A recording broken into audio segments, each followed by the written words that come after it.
আলাইকুম রহমতুল্লাহ বারাকাতু। আজকে আবার একটা রেসিপি নিয়ে চলে এসেছি ফারহান লাইফস্টাইলে।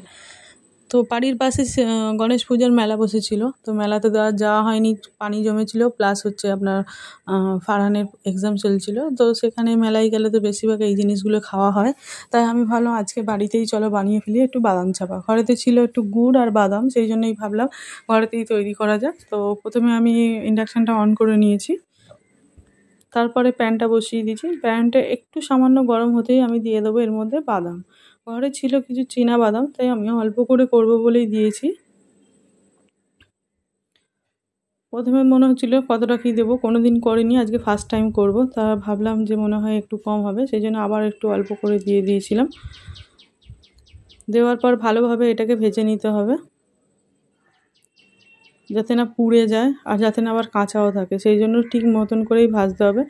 বাদাম ভাজার একটা টিপস আছে, যে বাদাম ভাজা যখন বাদামের খোসাগুলো লুজ হয়ে যাবে তখন ভেবে নিতে হবে যে বাদামগুলো মোটামুটি ভাজা হয়ে গেছে।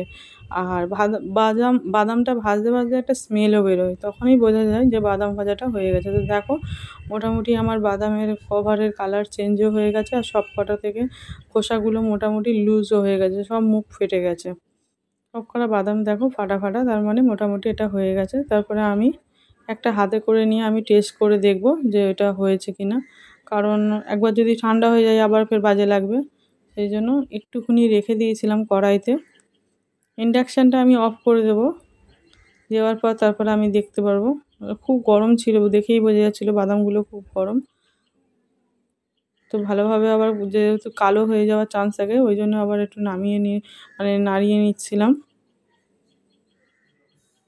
নাড়ানো হয়ে যাওয়ার পর আমি সব কটা ভালোভাবে কড়াইয়ের ওপর ফেলে ফেলে ঠান্ডা করে নিচ্ছিলাম। দেখো মোটামুটি সব খোসা এমনিতেই ছেড়ে যাচ্ছে। এটা মানে এত সুন্দর একটা স্মেল বেরোচ্ছিলো, মনে হচ্ছিল কাঁচা বাদামই খেয়ে নিই। এই অবস্থায় এটা আর বাদাম চাপা করতে হবে না। তারপরে আমি সব কটা তুলে নিচ্ছিলাম। দেখো এই দেখো খোসা ছাড়িয়ে গেছে, সেই জন্য সব কটা এবারে আমি ভালোভাবে তুলেও নেবো। এবারে হাত ধোয়া যাচ্ছে। ভালোভাবে সব কটা একটা থালায় তুলে নিয়েছিলাম। প্লেটটা তুলে আমি ফের প্যানটা পরিষ্কার করে বসিয়ে রাখবো, এতেই আমি বাদাম চাপাটা তৈরি করব। সব কটা আমার তোলা হয়ে গেছে। আমি প্যানটা পরিষ্কার করে এর মধ্যে দিয়ে দিচ্ছি ঘরেতে থাকা একটু গুড়। খুব বেশি গুড় দিয়ে নিই, বেশি মিষ্টি হলে খেতে ইচ্ছা করে না, সেই জন্য অল্প পরিমাণেরই দিয়েছি গুড়টা।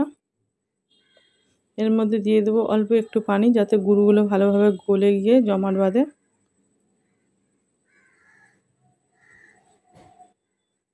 অল্প পরিমাণে একদম গুড় দিয়েছি, আর গ্যাসটাকে একদম লো ফ্লেমে রেখেছি, যাতে পুড়ে না তেতো হয়ে যায় গুড়টা, সেই জন্য আস্তে আস্তে গুলেও যাবে, আস্তে আস্তে হবে। তারপর আমি একটা প্লেটে নামিয়ে আমি হাত দিয়ে এইভাবে সব ছাড়িয়ে নিচ্ছিলাম। দেখো সব কটা ছাড়ানো হয়ে গেছে। তারপরে গুড়টা একটু নেড়ে নিচ্ছি, যখন এটা ছিটছিটে ভাব হয়ে আসবে তখনই ভাববে এটা কমপ্লিট হয়ে গেছে। তাহলে এই জল জল মতন কিন্তু এখনও হয়নি, গুড়টা আরও কমে ঘনত্বটা বাড়াবে।